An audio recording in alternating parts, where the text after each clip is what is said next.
because it's a dot.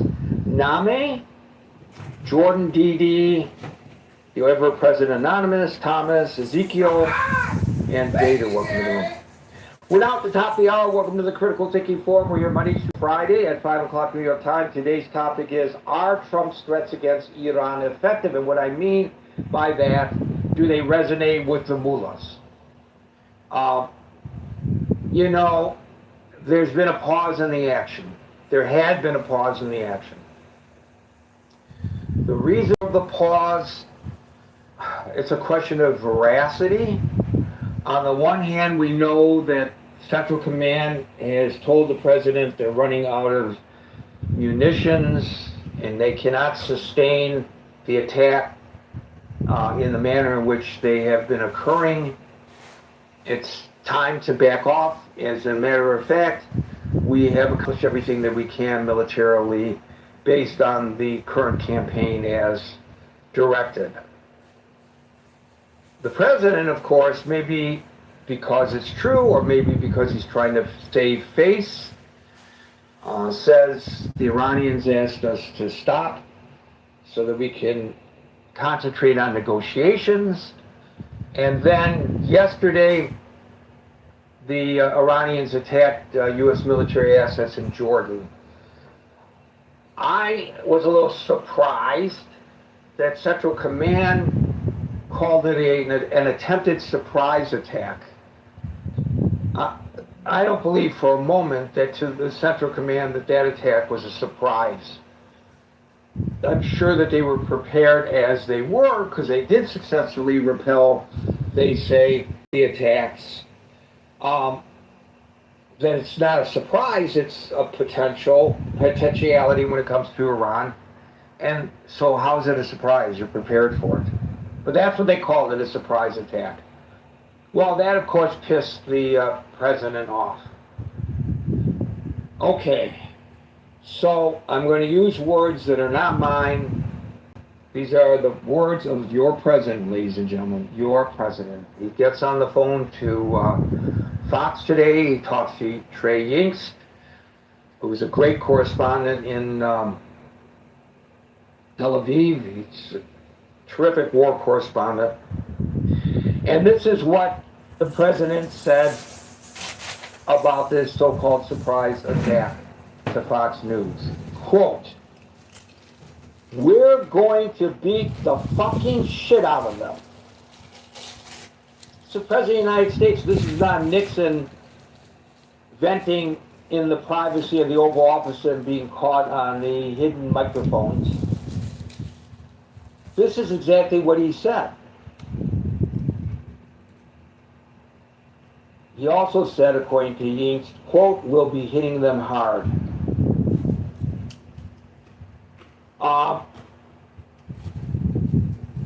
I mean, that's what he said. We're going to beat the effing shit out of them. We'll be hitting them hard. They're going to get a beating. So, you know, he comes up with all of these bombastic comments just a day before he talked about attacking the bridges and power plants of Iran,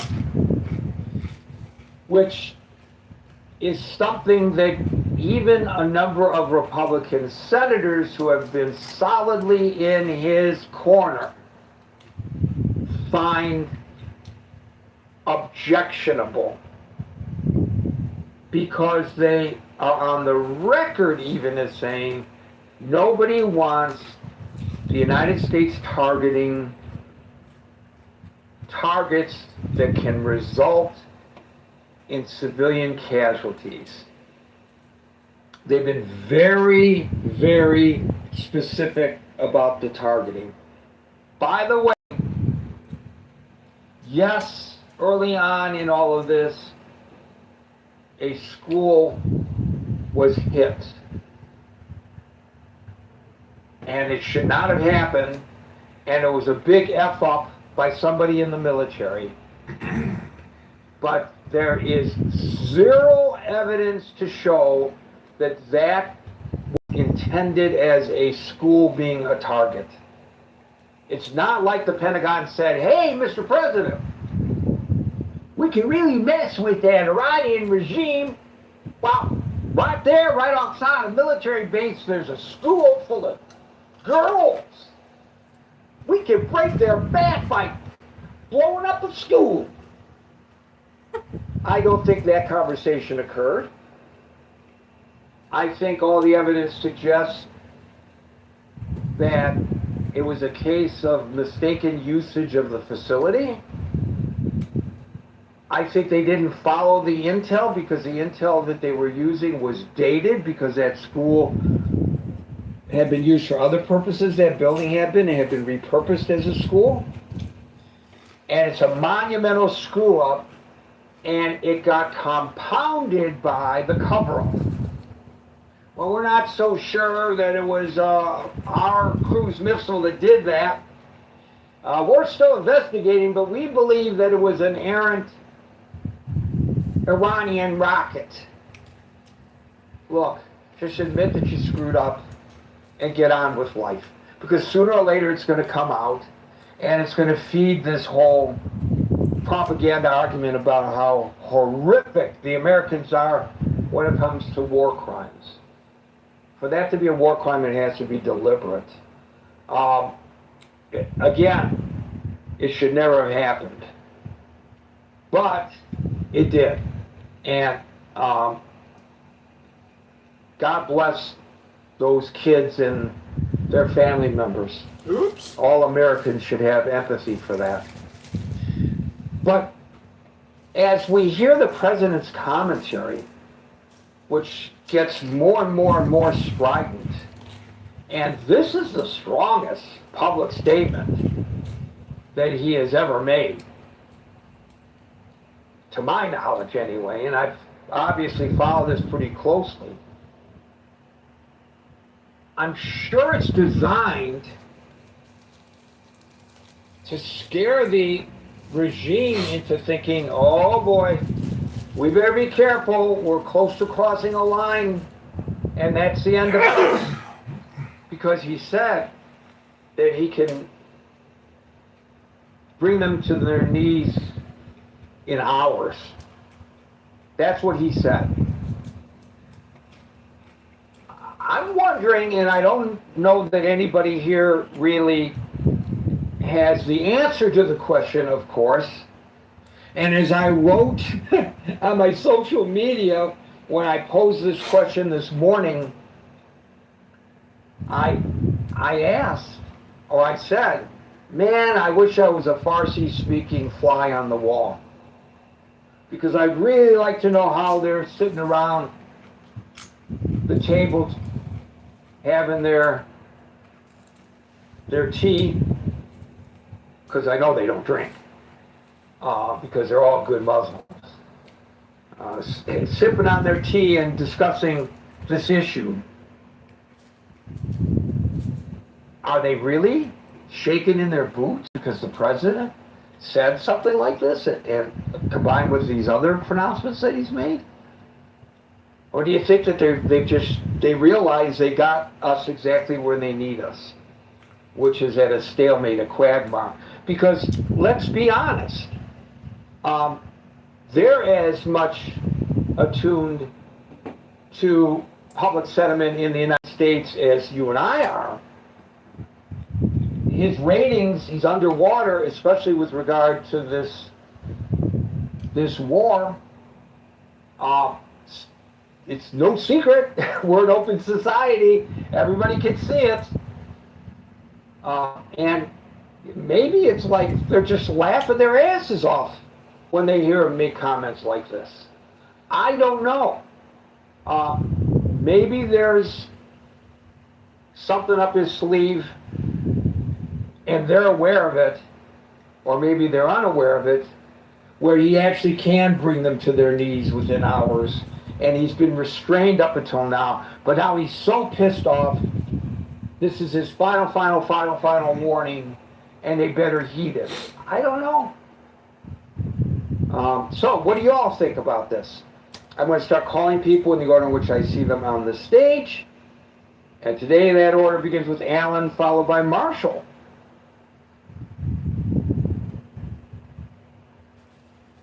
Hello, everyone. What happened to Scott? I was behind the Scott. Yeah, I don't know. He'll be back. I hope you're all doing good. Big hello to Miss Lees, all the way in New Jersey. Hope she's doing well and everybody else.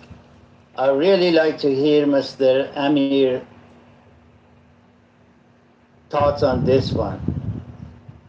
To be honest with you, Gary, it's a lot of yelling and screaming from both sides. It mainly, Trump has to have a show from the American.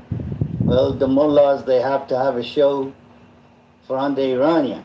Which mullahs? They don't exist. Mojtaba Khamenei is dead, for all we know. Excuse me?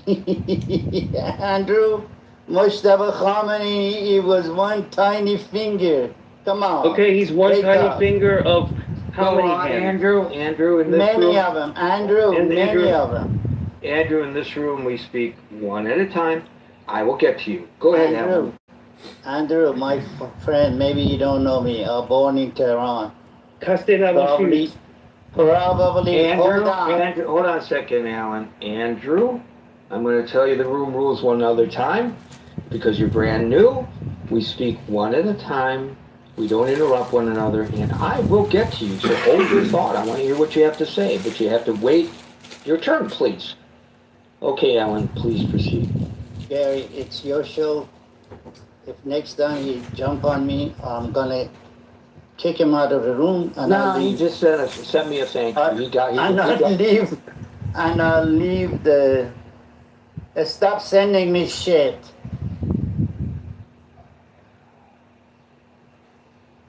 Anyway, to the point of the room, the topic du jour, you say that both sides are full of bravado. But it's also, isn't it true, Alan, a question of veracity? Yes. No? So here we look at the Strait of Hormuz. Right. We have a president of the United States who says, we control the Strait of Hormuz, it's open. We've got the mullahs who say, ha ha ha ha ha, the Strait of Hormuz is open. Why has not one U.S. flag ship gone through the Strait of Hormuz? Oh, okay. Since February 28th. And the other day when this little exchange occurred, the previous day, there were 4 ships that went through the Strait of Hormuz. Now, it used to be 140 a day. So, I don't know. Maybe the Strait of Hormuz is controlled by the United States and open. But when you weigh all of this and you measure the veracity, I think most people might question whether the president is, shall we say, misleading on his pronouncements. Well, he is misleading on his pronouns, but that doesn't he's deliberately misleading. The Strait of Hormuz, he is right in one point, is open. I'd like to hear Amir's opinion on that one too, because this is what my opinion, this is what the information I get from my sources. The Strait of Hormuz, the way Trump says, the Strait of Hormuz is open because certain ship, they go and come based on how much money they pay to Iran, and they go in and they come out. So he says this, which me and you, we don't see, and we don't have the equipment to see how many ship goes and comes.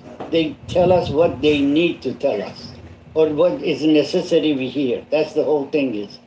But it's been open. They charging $2 million something per day, and they let the people go. Okay, so when you're describing, $2 million. But what you're describing, to whatever extent the strait is open, what you're describing is that Iran is in control of the strait. Exactly. But the president has told us, of course, that the United States is in control of the Strait of Hormuz. Come on.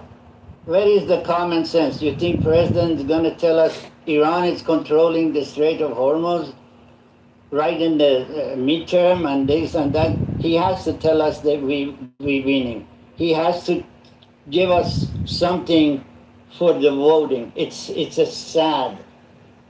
Iran is looking for stay in the power and cash out on this situation. United States is working for the politics, and 8 to 10, 20 people get executed every night.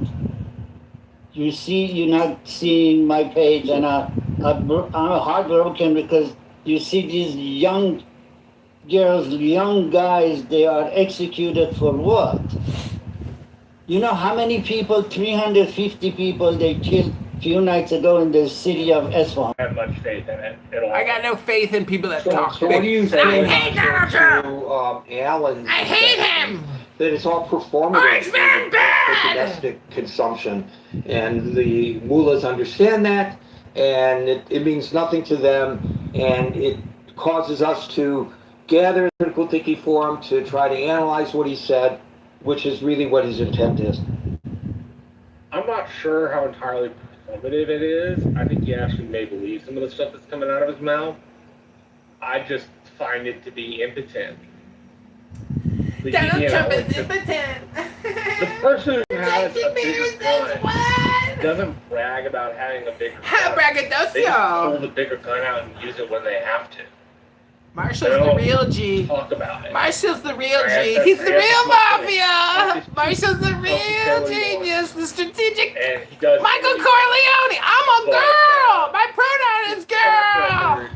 Is one of not being honest. And so I have a very hard time in taking it seriously.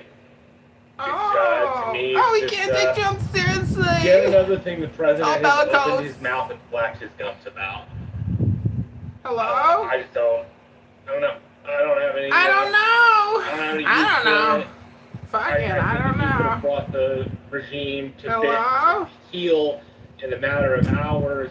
He wouldn't be spending billions of dollars a day. He would have just brought them to heal, which makes me Hello? think he is just whining.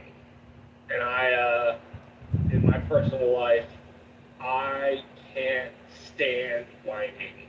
Uh-oh. Yeah, I think it is weak-kneed. I think it is Marshall's so strong in the annoying, knees. irritating.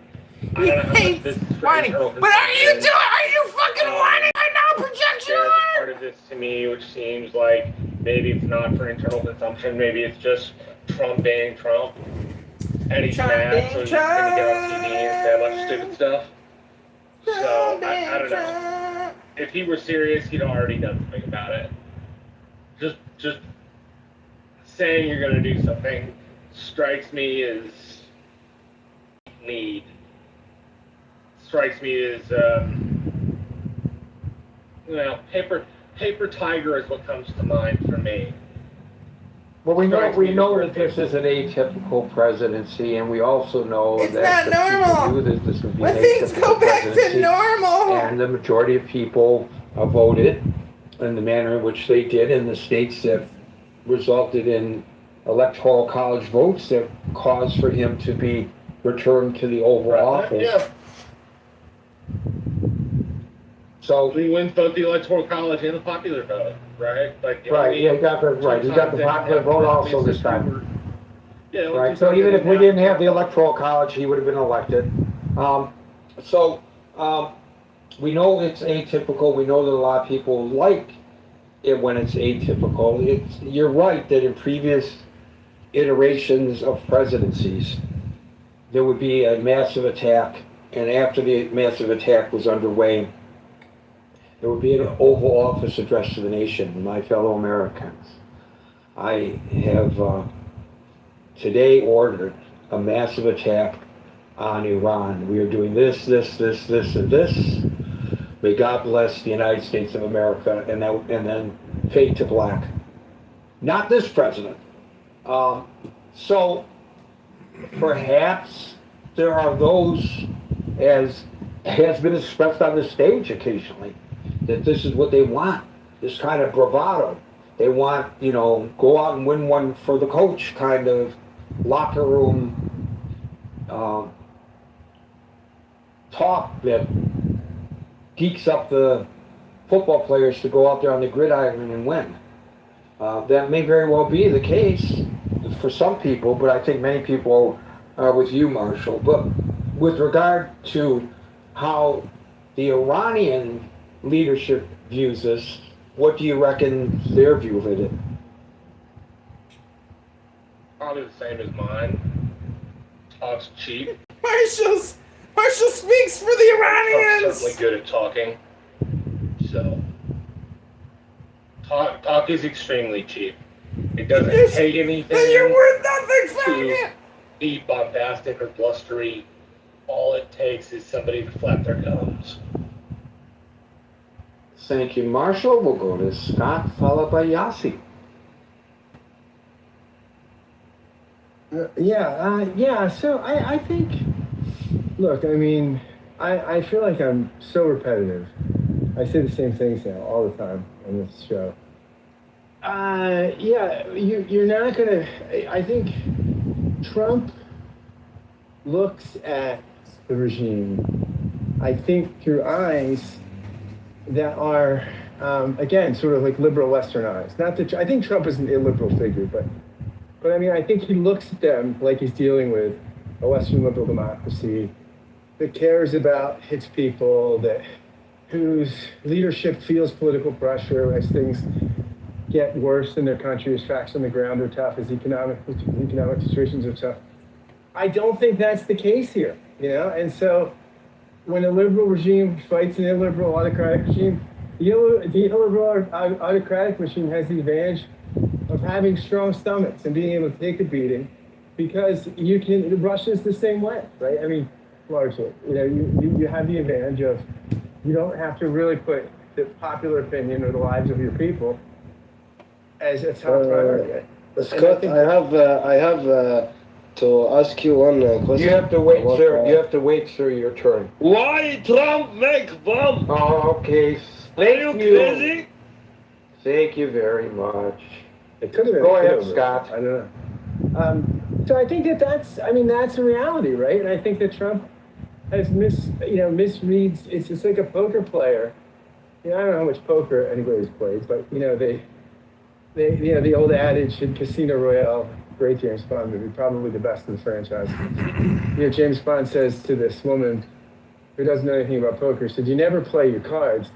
You always play the man across from you."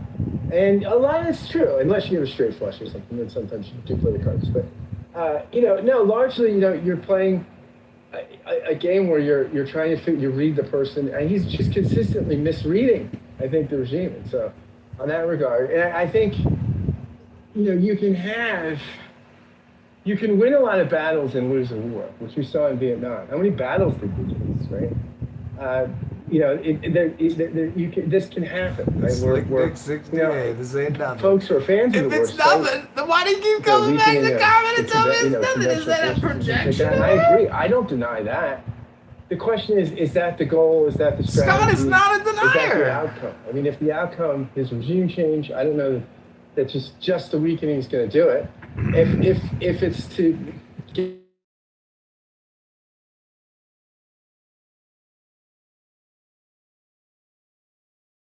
that's the thing. I mean, how effective is negotiation stuff? Dad? When No, you're I'm not absolutely your dad. I mean, a little gotta bit of get on your chaos, a little phone, bit call of your daddy. unpredictability. I This can is see the as an wrong advantage, phone but when call people for should stop daddy. taking you seriously, I don't know. I mean, maybe the I don't moves know. are terrified. I don't know. It doesn't strike me. It doesn't feel that way to me. What do I know? But it doesn't. They seem pretty defiant, right? I mean, they don't seem as though, at least rhetorically, that they're buckling or softening. Thank you, Scott. We'll go to Yossi, followed by Amir. So the last time Anson mentioned something about bringing all Americans together to support this war was on point. It was perfect. And I really want him to repeat what he said, because that's exactly what it needs to happen. So for the best, like the countries, like the regimes, like Iranian regime, you cannot bomb them. You cannot threaten them. They thrive on it.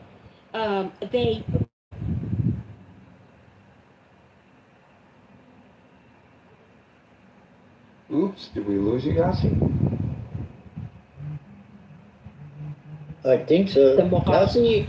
Okay, so especially towards foreign attacks and especially towards Israel and America, this whole war against imperialism and Zionism, that's it.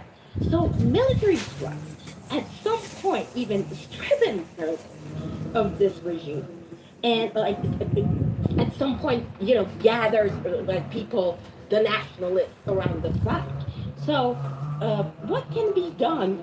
Uh, what Trump is doing is like by taking the military action and diplomacy and the blockade and all that. It's effective. It's going to take a long time. I'm not sure if it's in Trump's, attention span or like is it. But what is more effective is the targeted sanctions. If like I'm saying this for people who are against the war, who still believe that diplomacy with a legitimate, regime is possible. So the whole sanction, a general sanction, is not working. It affects and harms the general population. But targeted sanctions against specific individuals, against companies, against organizations, against IRGC, against that oppression power, against those who works in the laws in the legal system and have like they execute people on daily basis. Those are the targets. They need their funds, like where the resources, the way that they fund their proxies, the Houthis at this moment. Those are where the sanctions should be, not like in population in general, because again that would work in benefit of the narrative created by the regime. This is a regime that worked for 47 years by creating a narrative. That's how they gain legitimacy, and especially right now, like they were able to use this whole movement against Israel and like this pro-Palestine thing, that like this re-emerge of that movement is so beneficial to this murderous regime that they use them to do more executions on daily basis, to put more pressure on people, to arrest more people, to call them spies, like and everything and all that. So the sanctions, targeted sanctions, supporting the any military action, like any negativity, anything. It's been reflected on, like you said, you want to be in a room, like a Farsi speaker in a room, when the regime people, they're talking. That's what they're talking. They consider this victory. As long as they stand and they see people against this war in Western Hemisphere, they consider it a victory. That's what victory means to them. As long as they stand, it's victory. They don't need to respond to people. They are not a government. They're not a state so that they have people to govern and to respond to. The problem is, like, Trump is looking at them as a legitimate government. This is putting the whole thing in the wrong frame and looking at it with the wrong lens. So you cannot bring them to negotiation table. This is the thing. What they're doing at the moment, like you give them in a silver plate the best MOU possible. The whole world was complaining about it.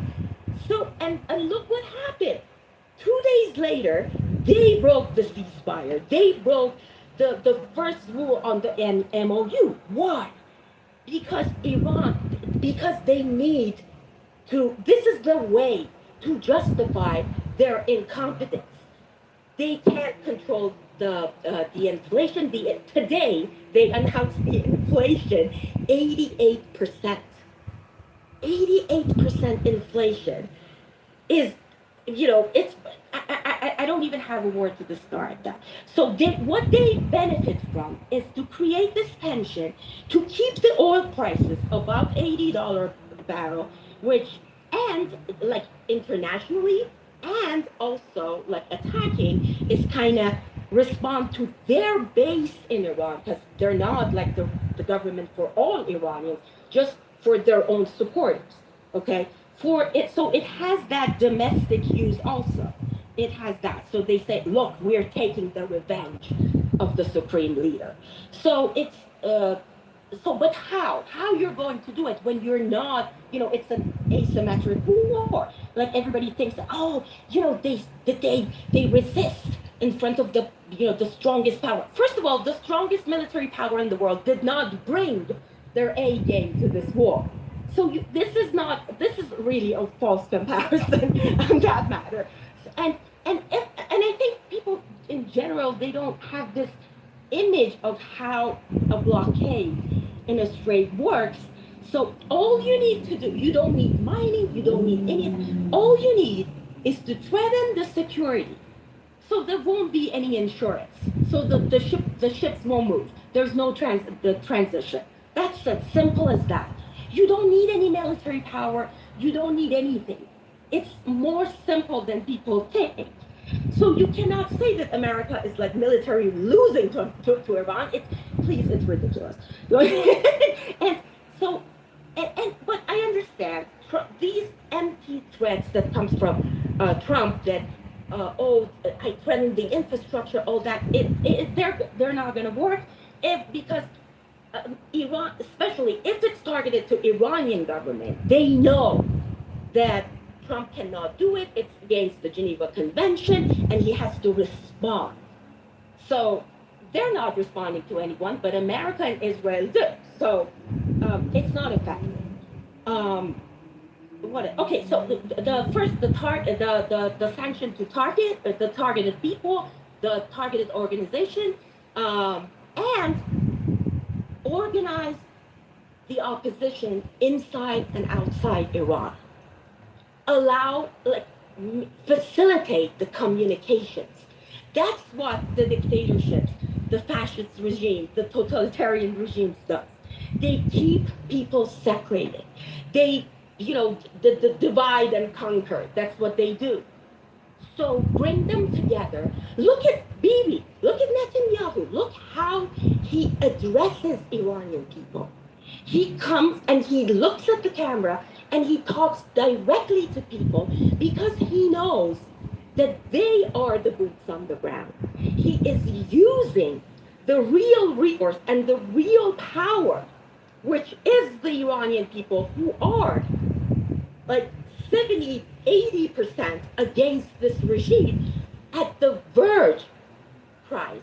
Every moment we saw an example of that 2 nights ago. Like again, after all that massacre on February, they rushed to the news to help people, to bring them down from to stop the hangings. So the will is still there.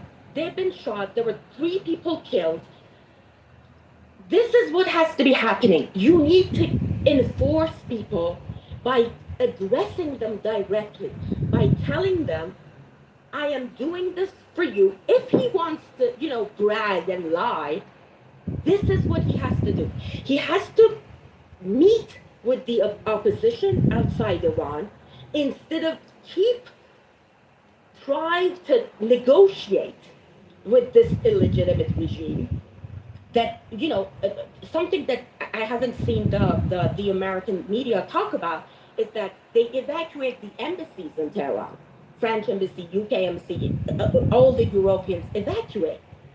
So it's a good sign. It means that it shows that something big is coming, the rise of, military actions from America, or it means that they are joining this war. They are slowly willing to do. But the Trump's biggest mistake was America's biggest, and something. It's more the strongest power coalition. America has this hegemony because it had the power of coalition with the world. You ignore that, Mr. President, before going to a war with Iran? That is a mistake. And what I'm looking for is if he starts to change his narrative, talks to Iranian people, have like these unofficial meeting with the opposition, but it's not going to happen unless he wants to talk to the regime. But I hope that now he sees that it's going nowhere, the negotiations. But so that's it. Organize the opposition, address the people, count on them as the boots on the ground, have their facilitate the communications and on targeting the IRGC people, the people in charge. This stop of the flow. You see, they were saying fears. If Iran stopped selling oil, the oil prices will like spike to $300. It's been 2 weeks. Iran does nothing, like nothing happened, hasn't been selling anything, not one barrel. What happened? Nothing. So I think this Strait of Hormuz is not another, like unlike what the public opinion is not another atomic bomb. It's not their leverage. As a matter of fact, they're understanding that your geography is not your power, is not your strength, your strategy, your knowledge. This is your power. They're finding another way. There is like the second way that they're opening. There are like other pipes opening from Saudi Arabia. So it's already losing its power and leverage for Iran. So instead of expecting things to happen tomorrow, just give it a little bit of time. Try to see it, not just put this something that Marshall said like on previous times that you were talking about Iran, that the hatred for Trump, sometimes this trend of hatred for imperialism, Zionism, and all that, kind of blinds people to see and like allow this narrative of Islamic Republic of this is an illegitimate war, which is not based on R2P. It is a very legitimate war. So, and all that, and like that very false narrative, which is I'm sorry, I've been like going on this rant, but I can even explain to you why this is not an Israel war. This is completely and 100% American war. It is somehow a proxy war. Iran is a proxy war for China. Completely different. Yeah, I actually wrote about that today, Yassi. Thank you, about it becoming a proxy war, and not just for China, but for Russia as well. I think we're involved in a proxy war right now, and maybe that's fodder for another gathering. But the Chinese, Reuters reported today, are sending shoulder missiles to 400 of them to Iran. And of course, it's been previously reported that the Russians are providing satellite imagery to help the Iranians attack U.S. military assets in the Gulf. And I think probably none of these nation states want to acknowledge for the record that there's a proxy war because they don't want things to accelerate, but clearly there is a proxy war, and you're absolutely right about China. I think also, Yassi, given the several interruptions we had earlier, that perhaps the regime is more concerned about what's said in the critical thinking forum than what the President of the United States says to Fox. Because they don't want the free flow of information here. You're right. That's why I said it is so important to be supportive instead of, my party, my Democratic Party, really like let me down on this.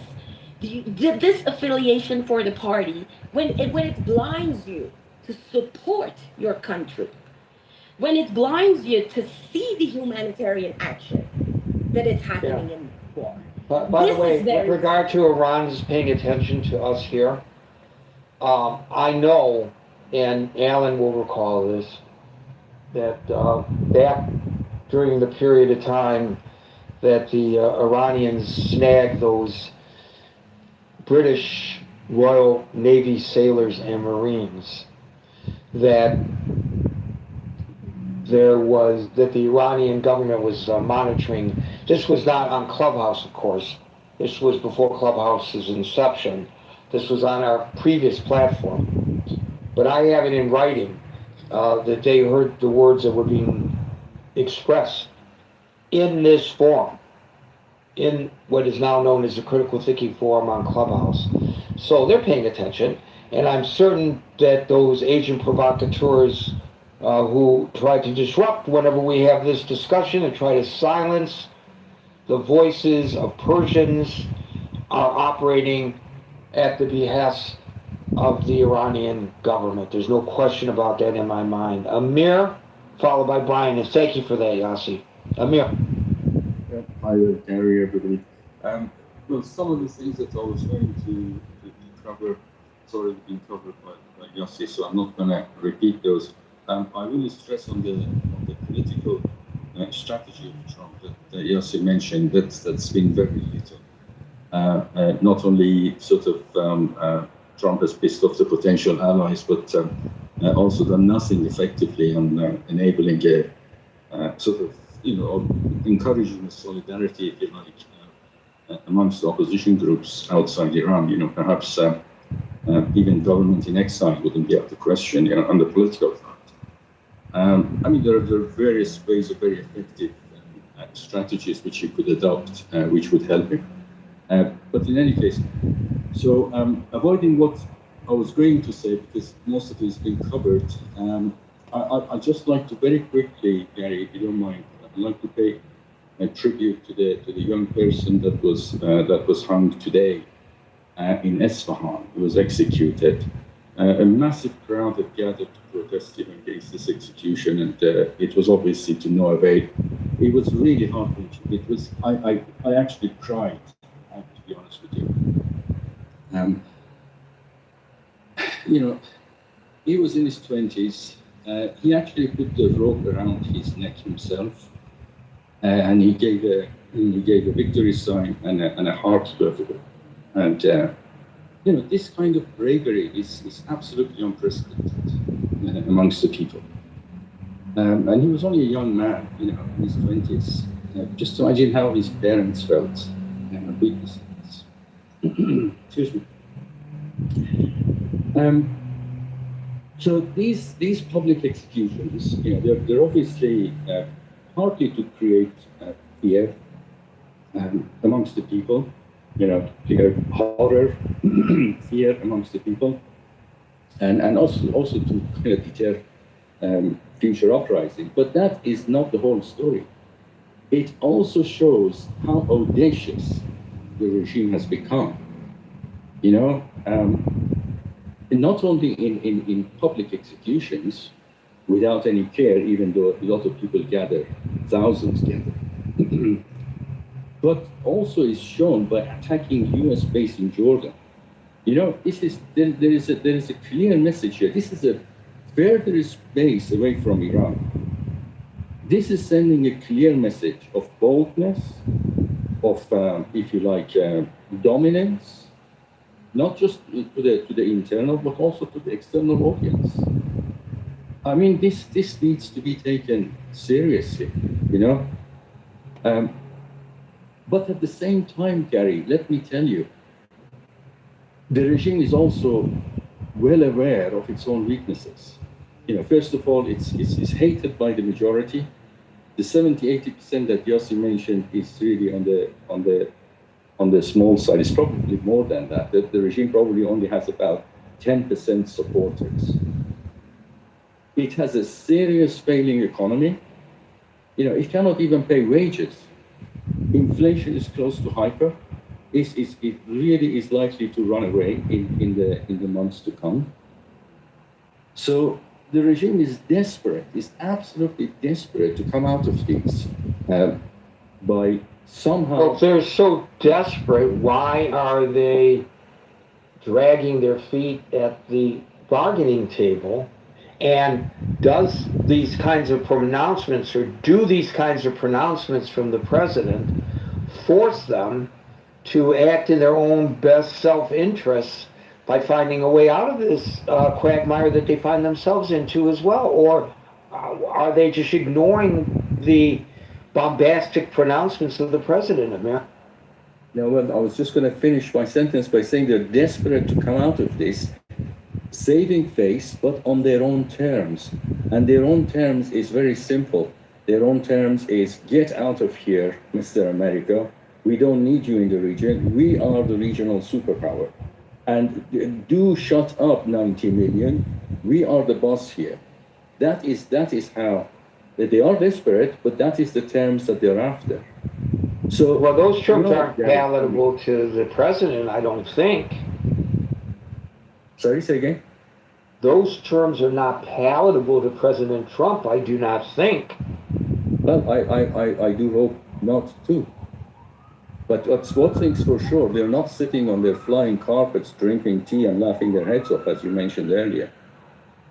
I think Netanyahu understands this better than anybody else. And I think, following his meeting today with Trump, I think Trump also now understands it better. And we shall see. We shall see what action Trump takes, tonight, tomorrow night, I don't know. But at the same time, you saw Irakchi, the foreign minister of Iran, visiting China. So we know what all that is about. I'm absolutely certain that Irakchi is going to put Iran on the table for China, providing China makes sure that they do stay in power. It's as simple as that. It is not so much a proxy war because U.S. is on one side. So it's not a fully fledged neutral proxy, but it's certainly proxy from China and Russia point of view. Russia is not just providing imagery. Russia is also providing GLaSSNOS satellite, very precise military rate satellite location finding, which they've got of their own. I mean, GPS may be close to Iran, but GLaSSNOS isn't, the Chinese isn't. So this is kind of a very serious situation. And if it's not taken seriously by the American public in the terms that they're not providing the support that Trump needs, then they're going to, as I said before, this can of worm which was opened on 28th of February is going to turn into a barrel of snakes before you know it. You're going to have to deal with it somehow. You've started it, you have to finish it. So the bottom line then, Amir, excellent analysis. Do they even give a damn what the president says when he makes these comments? Or does it cause them to sit up and take notice? I think they don't give a damn what he says, but they do give a damn what he does. And as Marshall says, let's wait and see what he does, because as I've said many times before, I don't really care what he says. I'm more interested in the trajectory of what he does. And let's see what he does. Thank you, Amir. Amir, I think China and Russia, they are more precisely pay attention to Trump, what he say and what he does, than Iran themselves. That's the thing is, this is not just the war between Iran and United States. No, 100%. This is what I was basically saying. So the proxy is Iran's proxy. Iran is the proxy of China and Russia, facing America, but America itself is entering. I mean, you couldn't, America and Israel, let's say, itself are entering on one side, and Iran on the other side, but certainly being helped without any doubt. I mean, it's just, it needs to be seen the way it is. And that point again, it just needs reinforcing that on the political strategy, Trump has to start rethinking, and his Trump circle of influence or advisors, they have to start taking this seriously. They have to do, at least they have to, if they can't sort of enable, they can encourage, they can talk about it, create forum for solidarity amongst the opposition groups. There is this, the intention is there. There's plenty of groups in Clubhouse, which I join now and again. There are talks about it, but I think, if there was encouragement from someone like President Trump, this would be, I mean, the Yossi made a very good point. When Netanyahu speaks, he addresses people. I mean, have you ever heard Trump addressing people? Okay, he said to stay at home at the most critical time, which was completely the opposite. So, I mean, there are issues on Trump's strategy, which obviously needs to be addressed. And let's hope he's listening to us, Gary. Thank you. Thank you, Amir. We'll go to David, followed by Moran. Hey, Gary. Good to be back in the room. Yeah, I mean, I think at the end of the day, there's going to be a point where the old analogy to the Chicken Little reference, where you keep saying the sky is falling. At some point, people stop believing, the sky is going to fall. And I think the Iranians are at a point where they might be viewing our commander-in-chief as Chicken Little. Unless, of course, there's a full-blown outbreak in this war. You got to back your words with actions at some point. And, the stock market today obviously is rallying and doesn't believe the bluster. They believe that Iran has checkmated the region. Not only that, Gary, we're seeing the Houthis implement the same playbook with regard to earning tolls out of the Red Sea. So they're seeing money-making opportunity with regard to the quagmire. Iran is debating with Oman as to how to maybe divvy up these spoils. And, if anybody wants to, excuse me, and Trump's a master at making money out of hay where there is none to be made. I mean, with regard to our tariffs, the shakedown of countries across the globe, and so forth. So it probably is chafing him that Iran has us by the tail with this ability to earn money off of the worldwide meltdown in the economy with global shipments. China, on the other hand, too, Gary, is also deeply invested in the Middle East. Billions of dollars projects in oil exploration as well as real estate and other forms of investments. So it's not lost on them that while they want to pretend that we're not involved in a proxy war, they're absolutely scared, probably worried that a lot of their investments are going up in smoke. And not only that, the fact that some of their investments have actually been bombed by the Iranians in those areas. So there's losses all the way around, and it's how much more pain can we take? I mean, this has got to be Trump's moment where is he Gerald R. Ford? I believe he was the president, evacuating Saigon at the 11th hour. I mean, at some point, are we just going to have to leave this mission and, call it a day and go home? Otherwise, I mean, this is not going to end well. So you're focusing on the domestic pressures on the president, but the question actually is, when the president makes comments such as the one that he made to Fox News today, that we're going to bomb the fucking shit out of them. That's his words, not mine.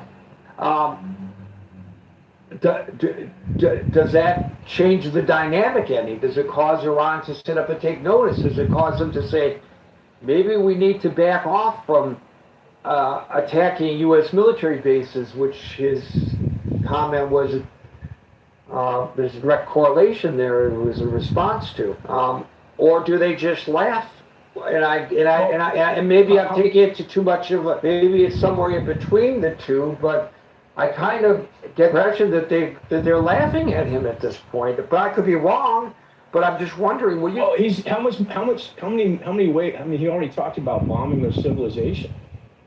I mean, when you talk about bombing a civilization into the Stone Age, it doesn't get much worse than that. If that's, and then if your response after saying that isn't that you're still not in the Stone Age, then what swear words going to do to the regime? I mean, saying come and get us. They're basically saying come and get us. And we've No, if that assessment is accurate, that's a great analogy. If when the president said we're going to bomb them back to the Stone Age, and that seemed to have no effect on their demeanor towards the prosecution of this war, why does the president, do you think, make comments such as the ones he made this morning when history has shown that it has little to no effect on the regime, if you're accurate in that assessment? So the reason he does it, Gary, is because he has to message to his base that he's in charge, that we have options, that there's a chunk of America that it's like, I don't know if you've ever had a disappointing Christmas growing up, Gary, where you wanted that new shiny toy and your dad might have made some maybe Hanukkah, maybe on Hanukkah. Or Hanukkah, excuse me, Gary, I forgot about the Hanukkah. Yeah, or Hanukkah, right? So, and then Hanukkah shows up, and you go to open up your gifts, and that shiny toy isn't there. But you still love your mom and dad. You're still looking at your mom and dad as wonderful people. No. Since that day, I've hated my parents. I've never gotten over it. People, it's emblematic of the American people who voted for him, that they're still going to love their leader. They're still going to say, "Oh well, Trump, we'll get him." Well, hang in there, Trump. We're in the, you're going 12 rounds with Iran, and we're waiting for the knockout punch. So there's a level of the voting public that are still in his corner.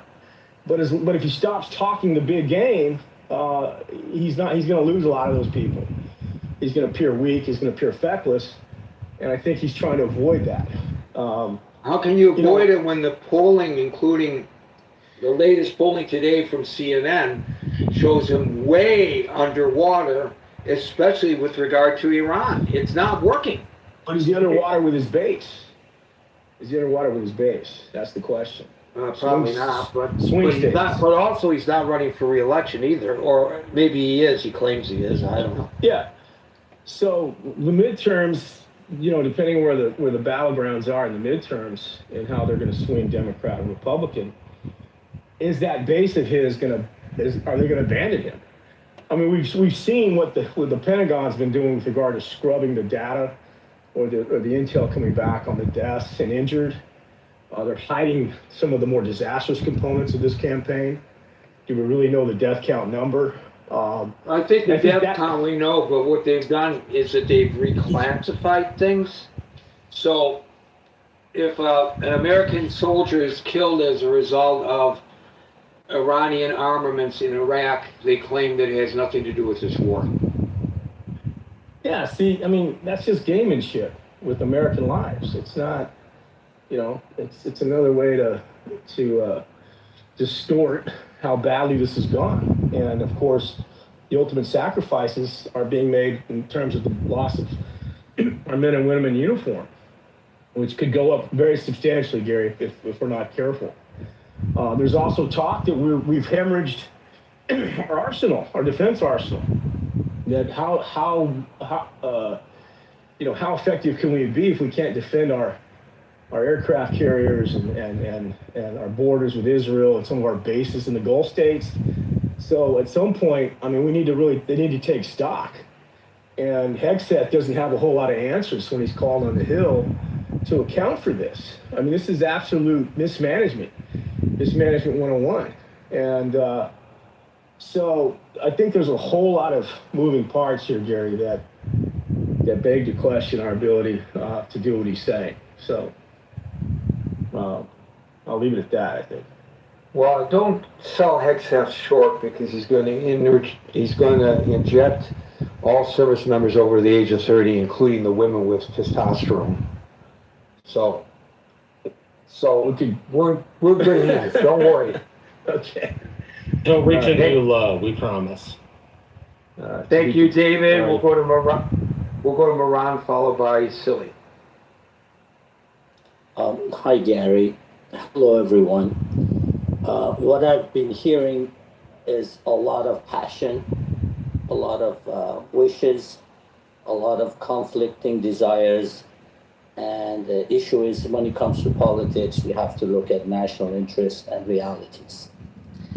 The reality is this is a conflict with different sides looking at it with different levels of importance or value. As everyone pointed out, we are dealing with a regime in Tehran that just recently, in January 8th and 9th, massacred tens of thousands of their own population in 2 nights, in 2 days, with guns, killing them. They cannot trust their own population. They're scared to death for their lives. So for them, it's a fight to death. They don't care. You can go hit all the bridges, all the refineries, all the power plants. They're going to fight all the way till they're gone, completely gone. Because if they let up, their own people will take care of them. So they're just going to fight all the way. This war is not that important for us. You have to be honest. That's the difference we are dealing here. We're dealing with one side fighting for their survival, fighting for their lives, on the other side. And also, they have taken all the Iranian people as hostages. I mean, Iranian people are allies. They're pro-West. They're not anti-Israel. And that's the strategic asset in the region. This is the one we want to keep and win. So now, what we have is an imbalance of desires and wills in a fight. We have an imbalance of importance. And then we have run out of military targets to hit, regardless of what they tell you. Once you have hit 20,000 targets over the 12-day war and the 40-day war, and this past 7 days to 13 days of bombing, there isn't really any military targets left. All you're left with civilian infrastructure, bridges, refineries, power plants, which will, if you hit them, you make the life more miserable for the same people that are our strategic allies and assets. These are the people we need to have a future for Iran, to have Iran participating in a region in a constructive manner. These are the people we need. And if we just hit those, we're going to create more supporters for the regime. So we have to be very careful what we do. The reality is, as I said, this is just a political loss for the Republicans. It's not that important. As I said previously in this room, even if they get most of their wish, which is what? $1 per barrel fee for going through Strait of Hormuz, since most refineries get 20 gallons out of a barrel, and there are other products that comes out of that barrel. Even if you take all the cost of the $1, that would be just 5 cents at the pump. That's not that important. It is important to get the oil flowing, to keep the energy getting to the markets and keep the economies. That's important. But I mean, what really Yassi and people, even me, we want this regime gone. We want this regime completely gone. But for that to happen, you need a land invasion. You need to go all the way to Tehran, and there is no political will for it. And more importantly, there is no time, because we have an election coming in this country, and the election is 3 months away. There is no time to prepare for land invasion in 3 months. There is no time to take care of the regime in 3 months. And who knows what's going to happen in the election. And if you look at it, we have conflicting interests on both sides. The Israelis have their election on what? October 27, 28, just about the same time as we do. Netanyahu wants the war, the conflict to go on, because if it stops, he's going to lose, because he has gained nothing for his voters. On the other hand, the Republicans want to stop it now so they can maybe win the election. So these are conflicting interests, even the two sides on this side. And as I said, this is only a political fight here, not for the survival of the country. Opening of the strait, letting the oil flow through, it's important, but that is not the issue that some people are talking about. The removal of the regime requires commitment that is not in this room, it's not in Washington, it's not anywhere. And there's not enough time before the elections for it to happen.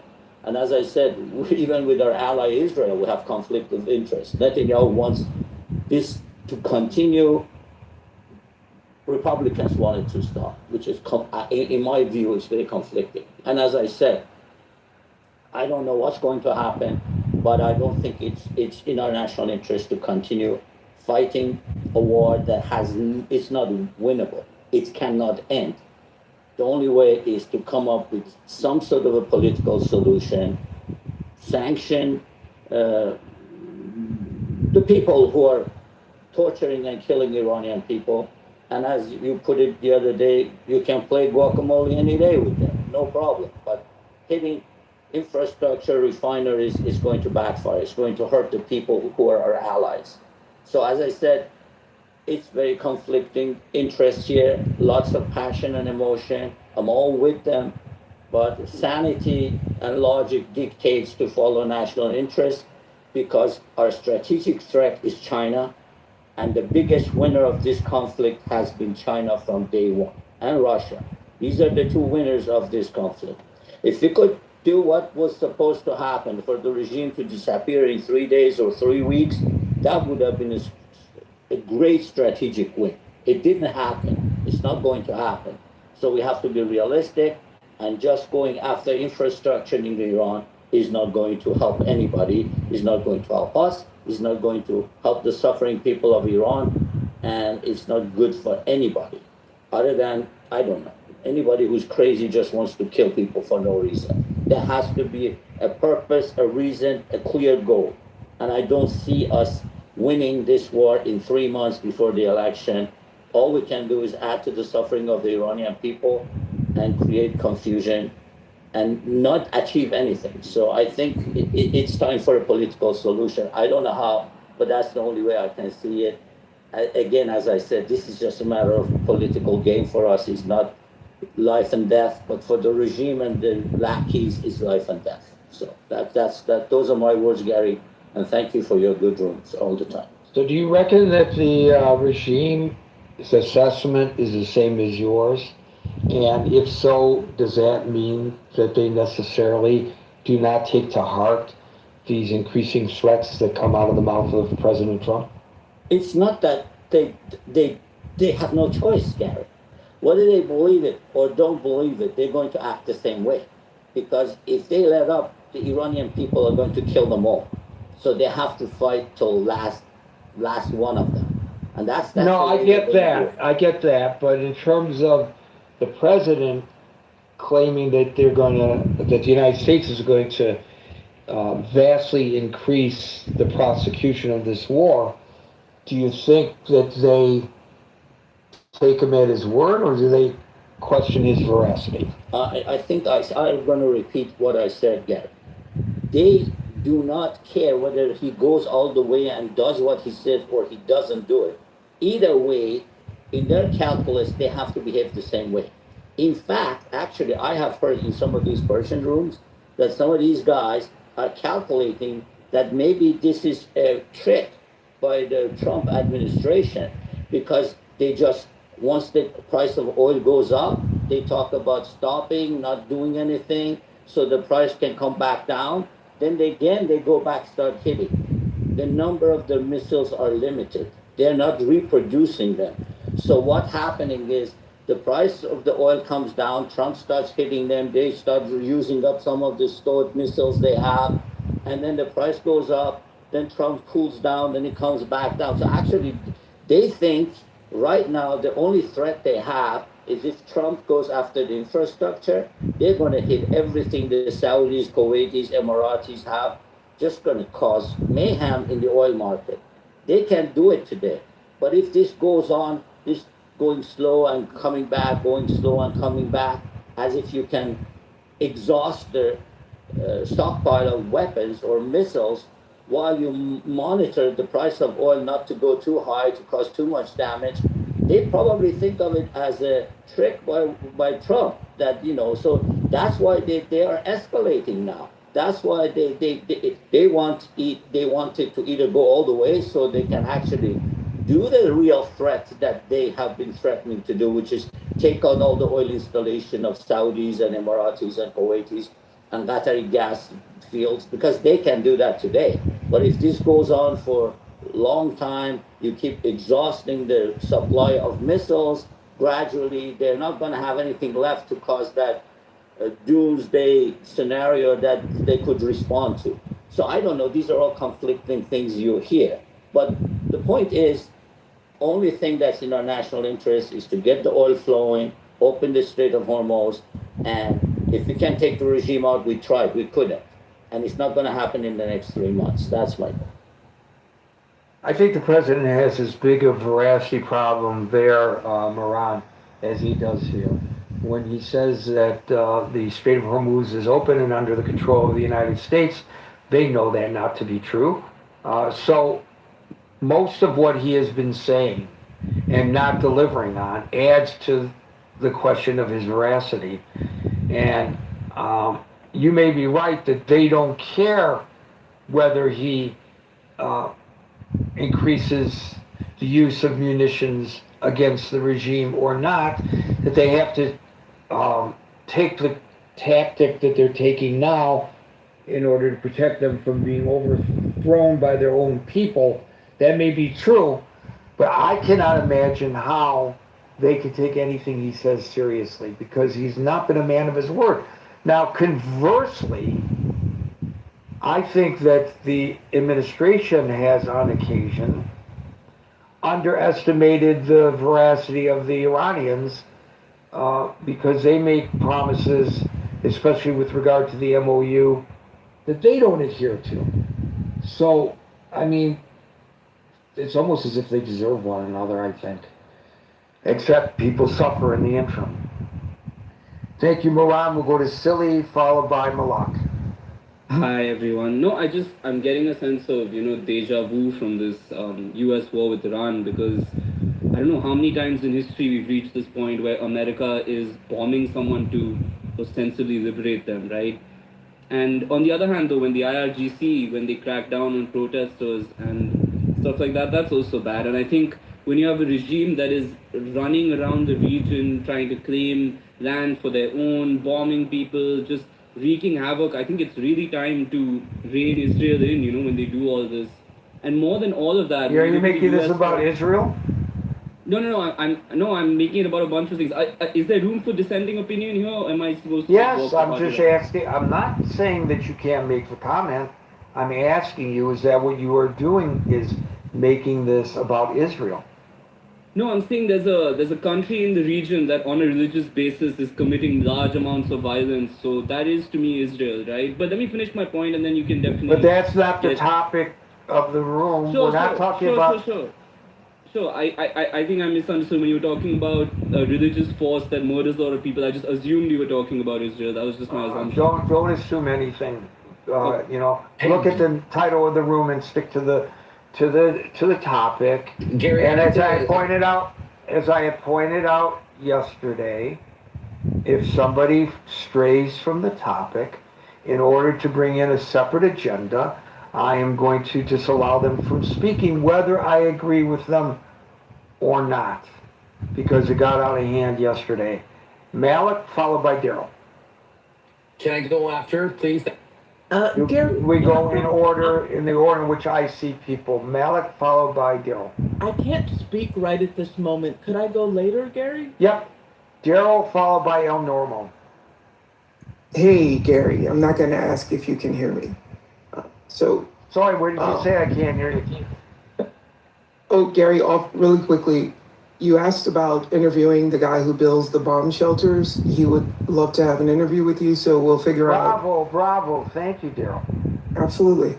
So, to the topic and to some of the points that were raised, and that's why I came up, because if the idea is that this is possibly a proxy war in a sense, right? Then all Iran has to do, all the regime has to do is, Trump makes a threat, or the administration, makes a threat, or the intelligence agencies make a threat. All the regime has to do is look to their right, to their, to the whichever foreign minister from China is there, and says, "Hey, how do we respond to this?" Right. So if you look at what has been happening, if this really is a proxy war, why would Iran or the regime care about Trump's pronouncements? To something I think was Miran said earlier. What are we going to bomb now? We're going to bomb dust? I believe we already have bombed all of the strategic targets. So now we're dropping bombs on just places we've already bombed, and why? What are we doing but wasting ammunition?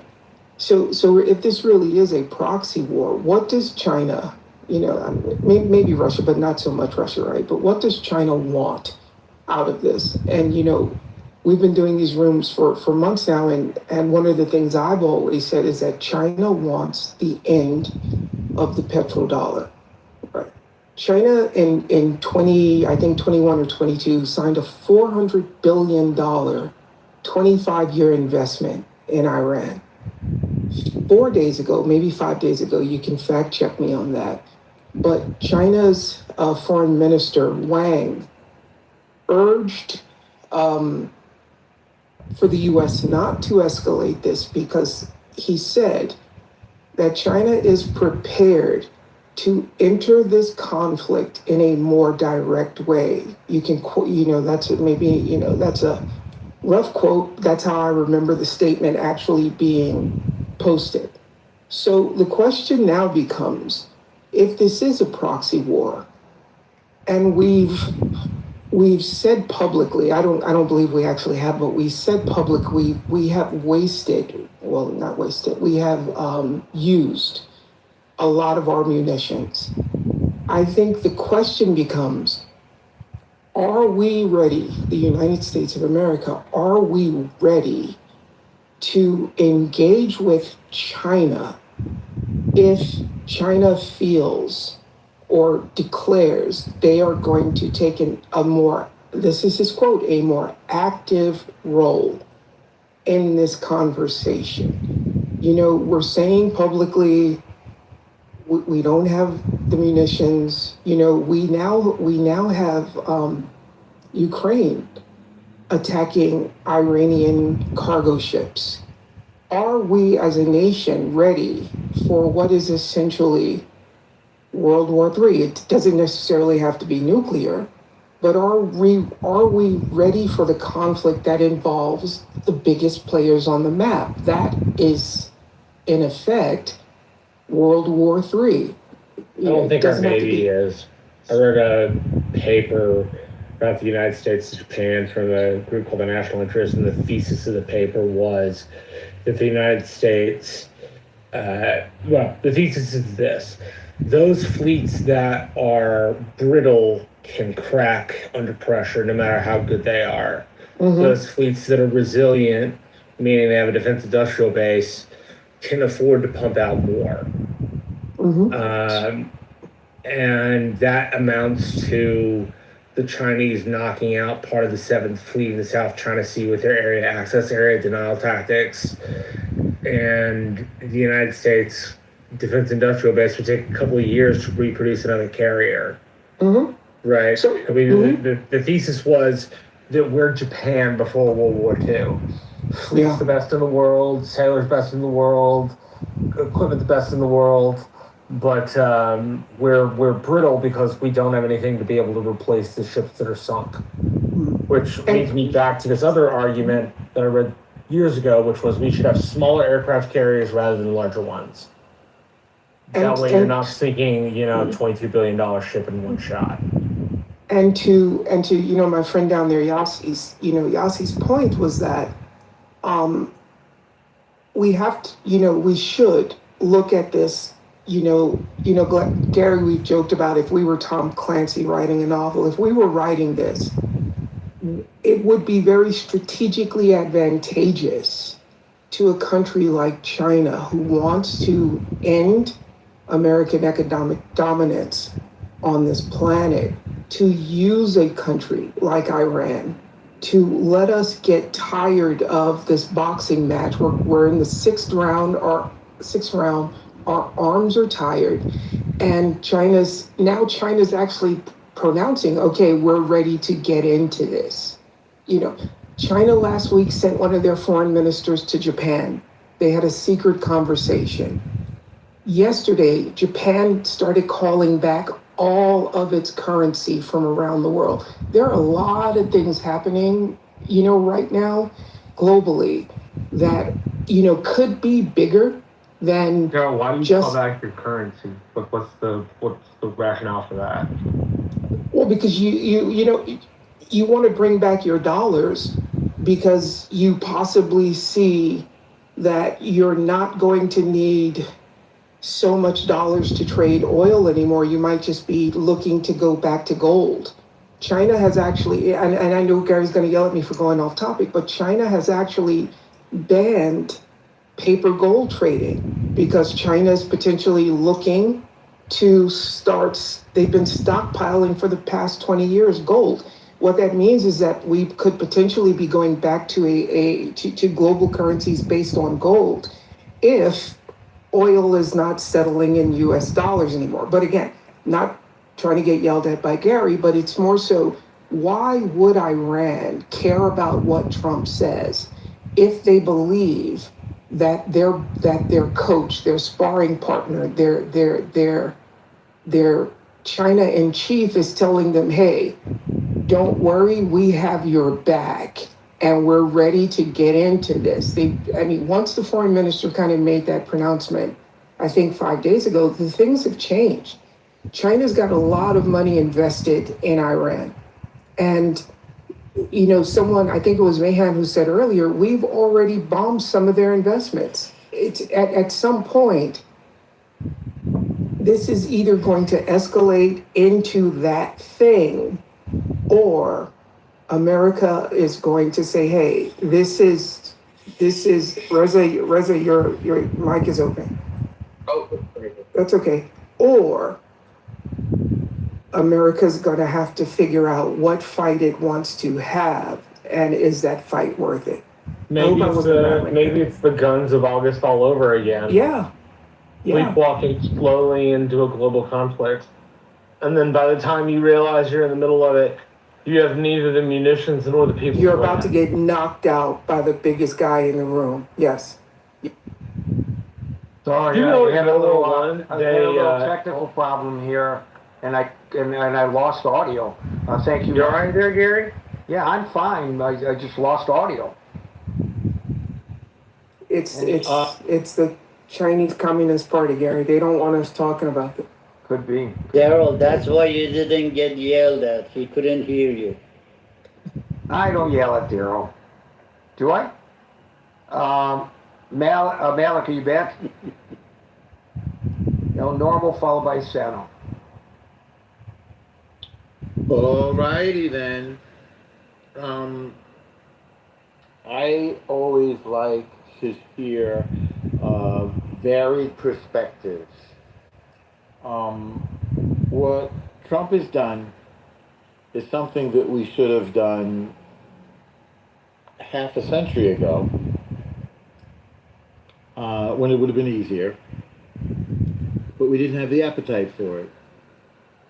Because half a century ago we had a really sweet man named Jimmy Carter, president, who misread this situation entirely.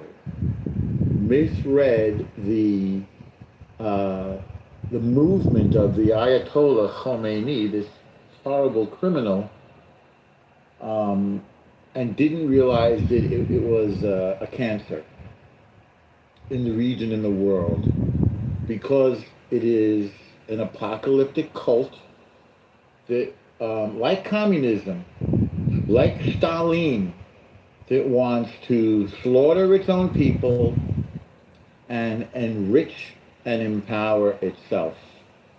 Now it's half a century later, and this cancer took over Lebanon, took over Syria, it's trying to take over Yemen, and it's got really big forces in Yemen, took over Gaza, and took over much of Iraq.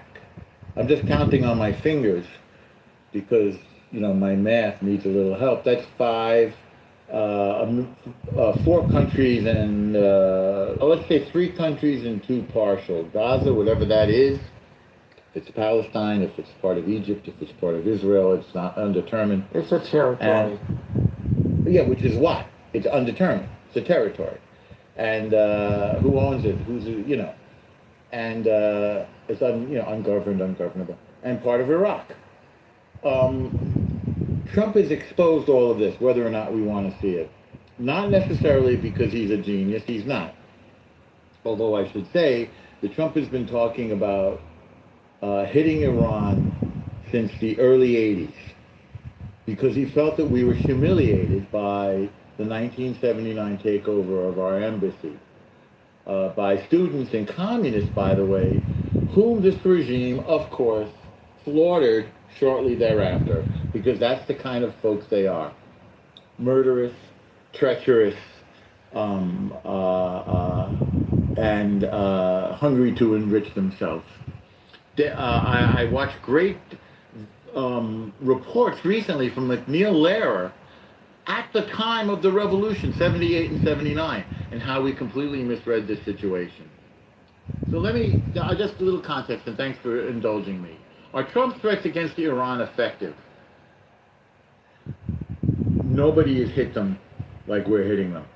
Nobody has done the kind of damage that we're doing to these mullahs slaughtering their supreme leader, achieving almost immediate air superiority and air dominance. The supreme leader's dead, the leadership is dead, their military is in shambles. So one thing I think they know is that they're afraid of Trump. Another thing that we know is that they're afraid of Israel, which is why we haven't seen them attack Israel lately, because we know Israel is absolutely ready to knock them from here to kingdom come. Again, the IRGC, not the Iranian people, which is interesting. So the U.S. military has been preparing for this for half a century. Israel's been preparing for this for almost as long. And this means liberating the Persian people, a beautiful people, as I said here before, with beautiful... I love you, man. Beautiful cinema. Whoever is saying that, thank you. Beautiful culture, beautiful food, beautiful art. It's all being destroyed by these mullahs. These people, the beautiful people of this old civilization, are under the heel of this horrible despotic regime. Meanwhile, the Gulf nations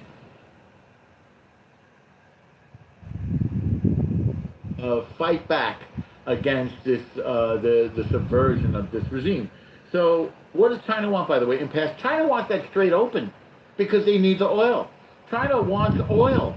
And does China want to fight the U.S. economically? The U.S. is the power that created China's middle class. We're China's biggest customer. We have made China rich beyond all measure. They don't want to kill the goose that lays the golden egg. So I don't agree that China wants to fight with us.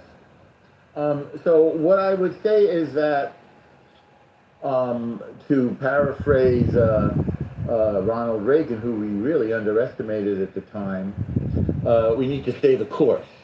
We have exposed this horrible regime as a paper tiger. We have broken the ice.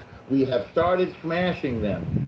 And once having done this, they will never, ever appear untouchable again. They will always know that the United States and Israel can slam them. If the United States decides to stop, and that's up to the President of the United States, not me, and not Bibi Netanyahu, Israel will hit them within an inch of their life because they are an intolerable cancer on the world, this Islamic Revolutionary Genocide Corps. Do they believe him? I think they see that Trump is as unpredictable and dishonest and disingenuous and tricky and deceitful as they are. They don't know which way to turn now because it doesn't really. Trump knew that the MOU was not binding. He's done a million MOUs. He lives on these phony deals. Will we get? I noticed the Dow took an 1,100 point drop today. I don't know if it'll come back, if Trump will make some other crazy announcement and bring it back up. I don't know. But I do know when it comes to the question of this room, that what we are doing against this cancer is effective, and we have to keep going and get it out. We don't leave a little bit of cancer in the body. We got to get it all out and make sure the margins are clean. Thank you so much, Gary. Thank you, Norm. Sano, followed by Samat. Hello, Gary. I think Mehran made a lot of valid points. At this point in the conflict, if the U.S., if Trump targets and hits Iranian infrastructure, it doesn't help.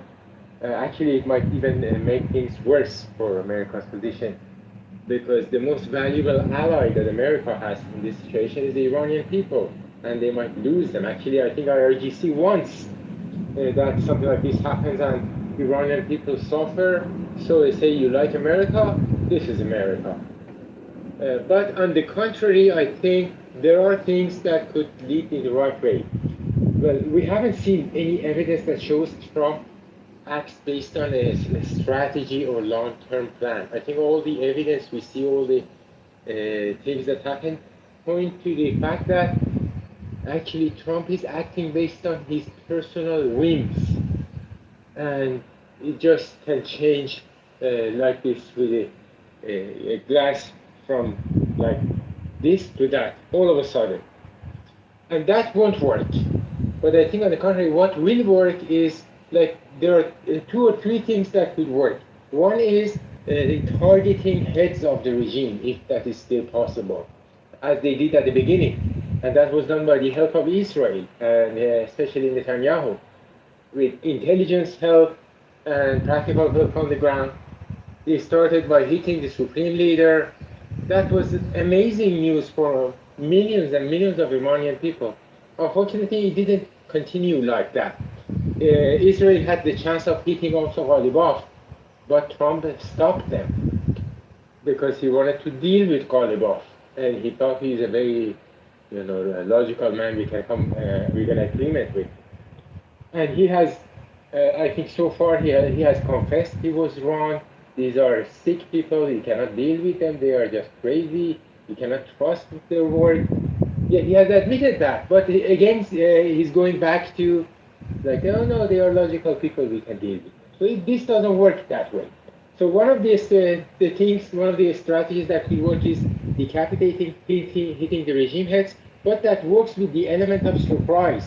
What has happened now, all the surprises ruined with all the reports and Trump rambling on Truth Social and the things that lead to the newspapers, Wall Street Journal is reporting, all media are reporting. There is no surprise left. So they will, regime heads, which are RGC heads, they will go back to their tunnels and to their holes. It will be much more difficult to hit them. There is another thing that Israel started doing, but they didn't continue, and that is extremely effective. At some point, they started targeting the checkpoints. The checkpoints are now the regime's tool to project power against the Iranian people.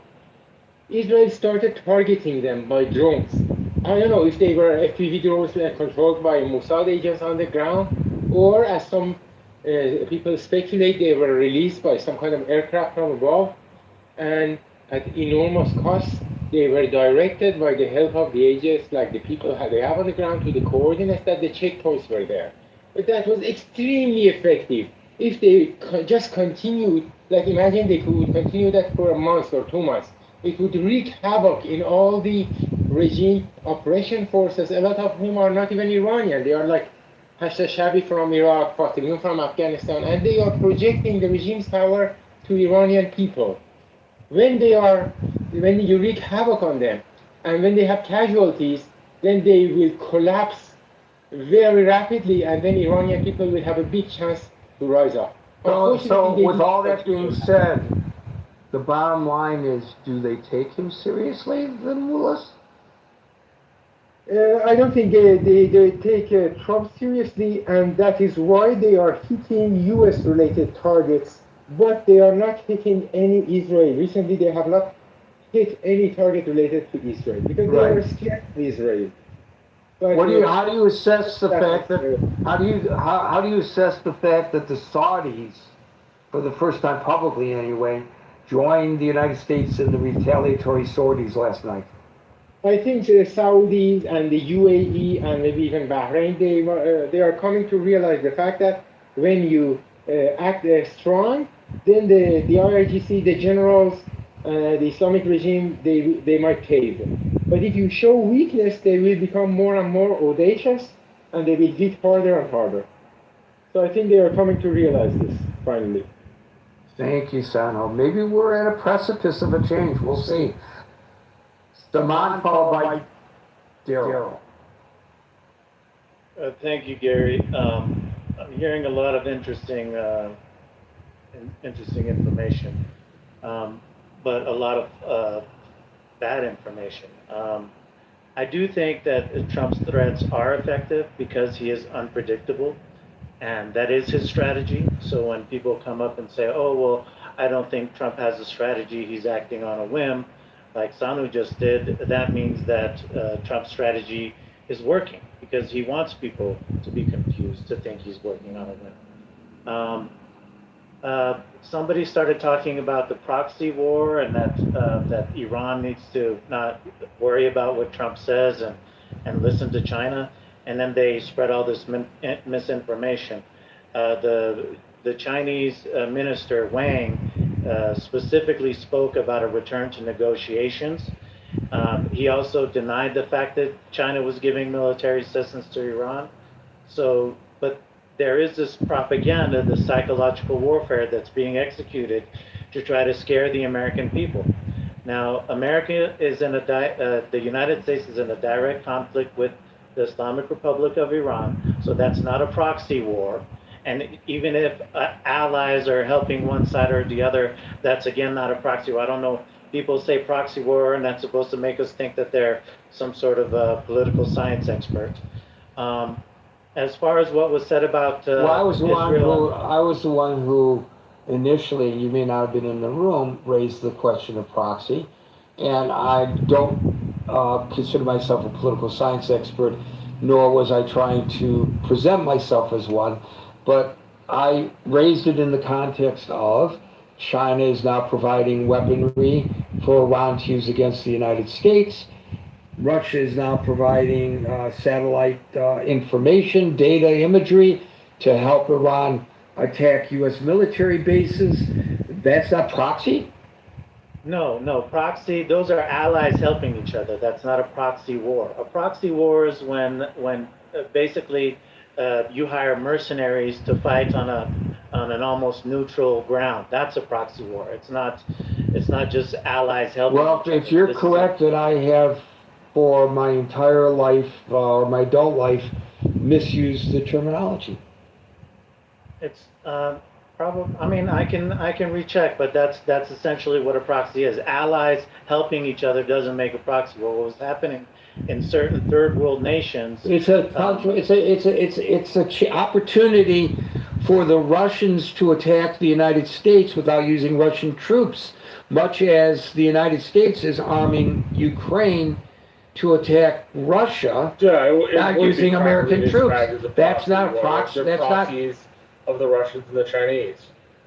Yeah, I think that that would mean. I mean, I don't want to get hung up in a semantics discussion, but I think that's what's being articulated, whether the terminology is right or not. That's what at least when I use the term proxy, what I have been trying to articulate. Yeah, we can come back. You have rooms every day. We can come back and rehash that out. What was the other thing that they were saying? I'm getting feedback. That's thank you, Reza. I think the other thing that was being discussed is Israel's form of fighting. As far as Khamenei being killed, that was informed Israel that they were going to be meeting. And so to try to parse this out by saying that the United States intelligence is doing one thing and Israel intelligence is doing another thing is patently incorrect. It is United States CIA intelligence that told Israel that everybody was going to meet and that was an opportunity to take out Khamenei. But the bigger issue is, I think Israel has, there's an article out on Israel Hayom, and the source for the article is David Barnea, the former head of Mossad, and they have another source which is a secret Israel branch. And in that article, it talks about how the plan to attack Iran back in February was intended to be executed in May. But because of the protests that started in January, the 18th and 19th, they decided to push that plan ahead of time, and they frantically sped up the process to attack in late February. As part of the plan, there was a part of the plan was arming the Kurds, the Kurdish separatist groups on the border of Iran and Iraq, and having them enter Iran and help the Iranian people revolution. That part of the plan, according to the article and based on what we saw, was not executed. So I think a lot of people are saying that, are trying to make it sound like Trump is completely, doesn't know what he's doing, and that all the good ideas are coming from Israel. But the fact is that the initial attack, the original plan was an Israeli plan. Yeah, but nobody is saying that here. Nobody said that here. The question of the day is whether these threats, which really, but I guess the only other one that comes to the level of the one that was made today was bomb them back into, to the Stone Age. I think he used the terminology. Today it is, we're going to beat the fucking shit out of them. That's a quote from the President of the United States on the record in an interview with Trey Yingst at Fox News. So the question is not whether the Israelis are pulling the strings, as you are suggesting that several have suggested. That's not today's discussion. Today's discussion is when the president makes such pronouncements, does it have any effect on the Iranian regime? And I don't believe you're directly responding to that. Gary, my point wasn't that Israel's pulling the strings or not. Sano said that everything Trump did, he didn't know what he's doing, he's acting on a whim, and that Israel was targeting the leaders and that Israel's intelligence was much better. So I was directly commenting to I'll get that. I'll get that. And to that point, and that might have been made actually during that period of time that I lost audio, but to that point, there's no question, and I think you would agree with this, that there is immense underscored sharing of between the Israelis and the Americans. It's commingled. So I don't think we could even, if we wanted to dissect this, to do a pathological profile or an autopsy of the information, maybe is a better way of putting it, and then we could determine whether it's Israeli information or American information. They commingle it in this regard, and it's a combined effort, I believe, between the intelligence agencies of both on. Yeah, and to land on the main topic, I will say that by confusing the regime, Trump is being effective. Sometimes he's threatening them, sometimes he's trying to reach peace, and he's saying, okay, well, maybe they can be good people, maybe they're reasonable people. This is just a tactic to try to give them a cover and to say, yes, we are good people, let's, sign this agreement. So I think he is effective in confusing the opponent, and we'll see what happens. I think their goal is the same as as what we all want, and it's not about the United States bombing them into regime change. It's about stopping the nuclear program and then helping Israel and the Iranian people reach their strategic goals if they have the will to do a significant portion of the work themselves. And I'll land there. Thank you so much. Gary- Not to belabor the point, but the Oxford English Dictionary defines the proxy war as a war instigated by a major power which does not itself become involved. So there you go. Daryl, followed by Reza. Hey, yeah, Gary, I just came back up because I was kind of commented directly on, and I actually wanted to read Encyclopedia Britannica. A proxy war is an armed conflict where major powers avoid fighting each other directly by instead supporting opposing local groups, smaller countries, or surrogate forces. So this idea that a proxy war is allies fighting allies, I can't even repeat that rubbish that was just said, is usually what happens when someone has an agenda when they're speaking. I don't spread propaganda. I am a put my money where my mouth is guy. And if anyone says that I'm saying something incorrectly, I will put an open bet of $10,000 and I will wire the money to you, Gary, if I ever come into your room and say something that is factually not true.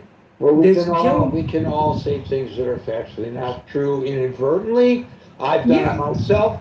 So don't put your money on the line like that. I'm a New Yorker. We're all human beings, and I'm sure the time will come where I would have opportunity to collect, and I don't want to do that to you, Daryl. Yeah, but thank you. But thank you for defending yourself, as I also defended against the. I never heard the terminology.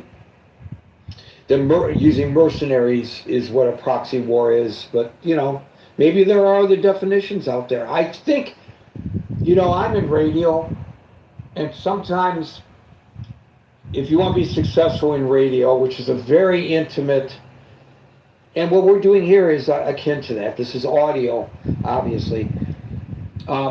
This is a very intimate setting. And so, the language does not necessarily have to be precise. The communication, your ability to communicate a thought has to be precise. That's what we're trying to do. We're trying to communicate thoughts.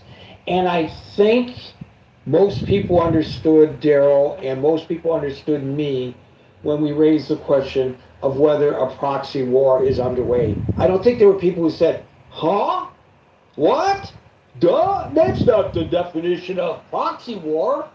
I don't think that's what occurs here. Gary, let me put it this way. Wait up. Sorry, I gotta go. I gotta go in 5 minutes. I just have 1 minute. You have to wait? I'm sorry, this is the way the room runs. Yes, Alan. But let me put it this way. How about Iran is the proxy war with the United States for China and Russia to drain the United States financially and emotionally? What do you? I think that is very likely true.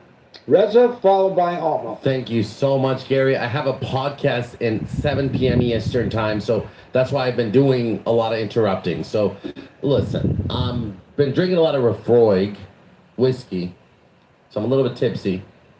But listen, always a good thing when you're about to do a podcast. Exactly. So, listen, I want to play a clip of my Instagram. Is that okay?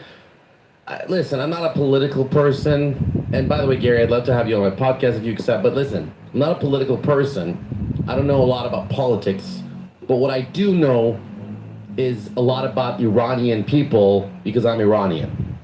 I'm Persian. And what Trump is not doing effectively is winning the mind share of the Iranian people.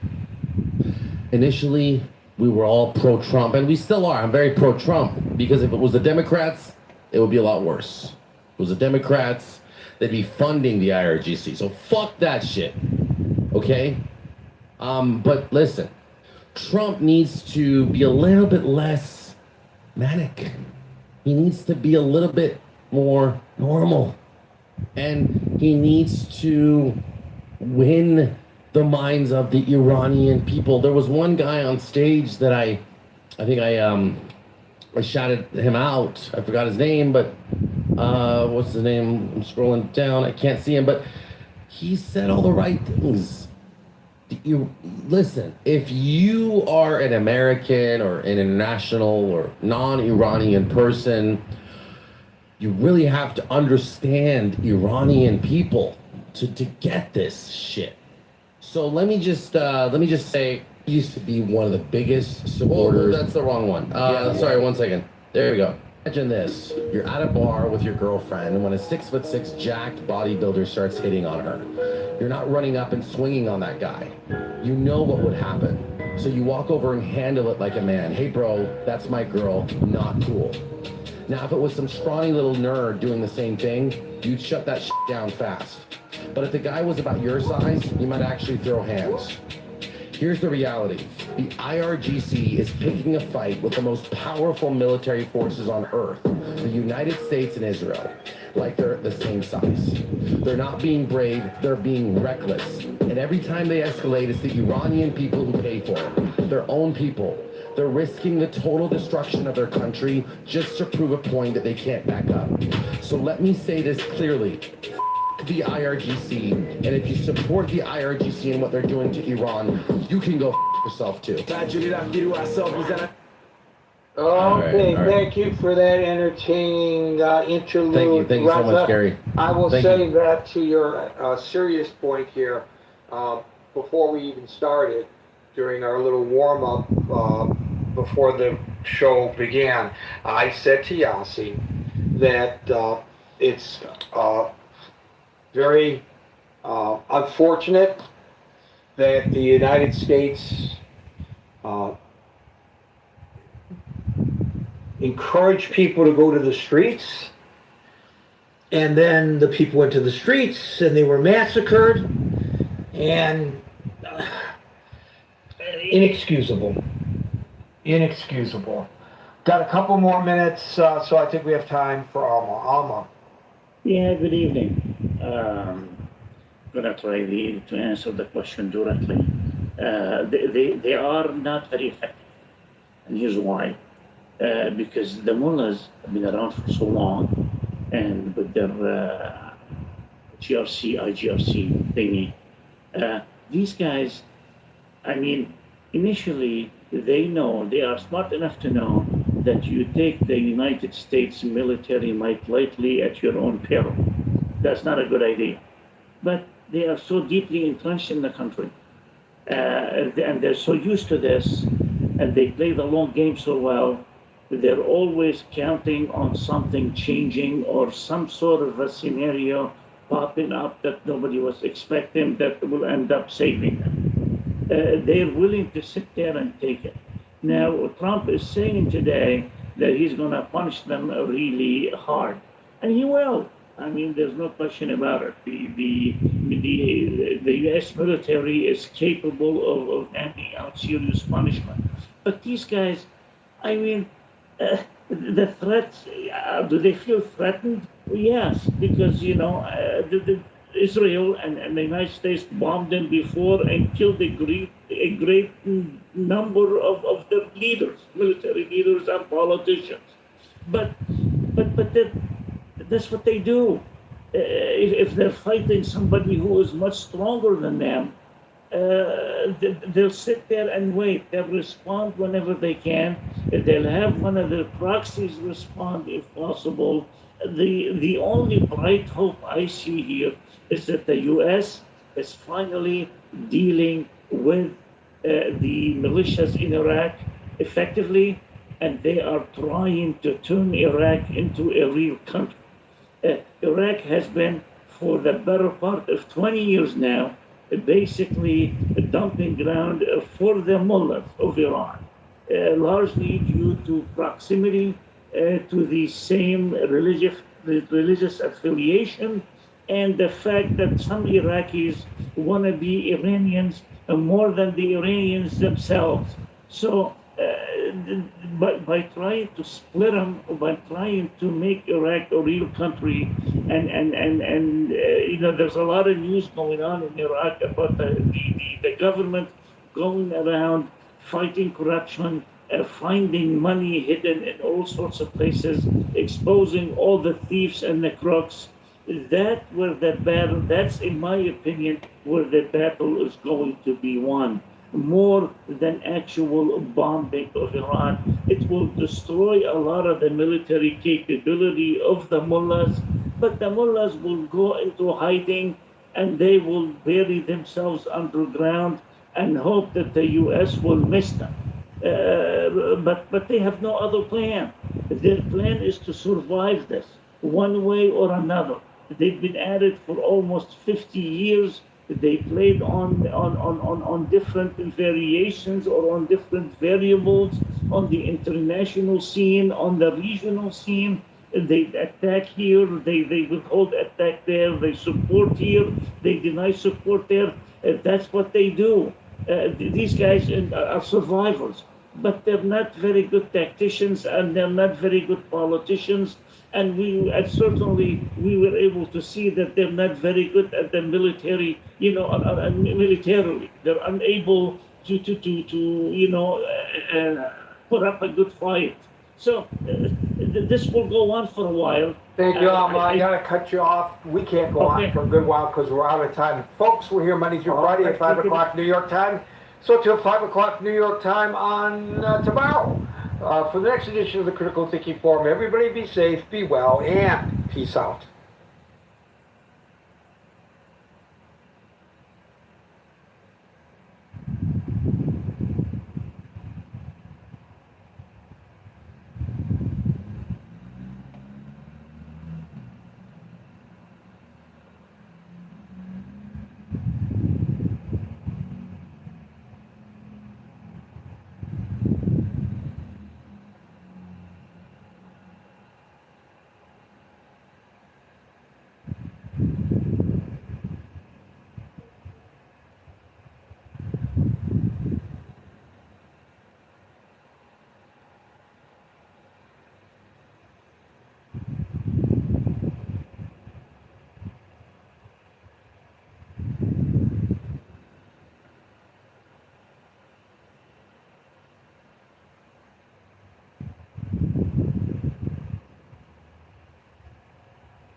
Is it done? I think it's over.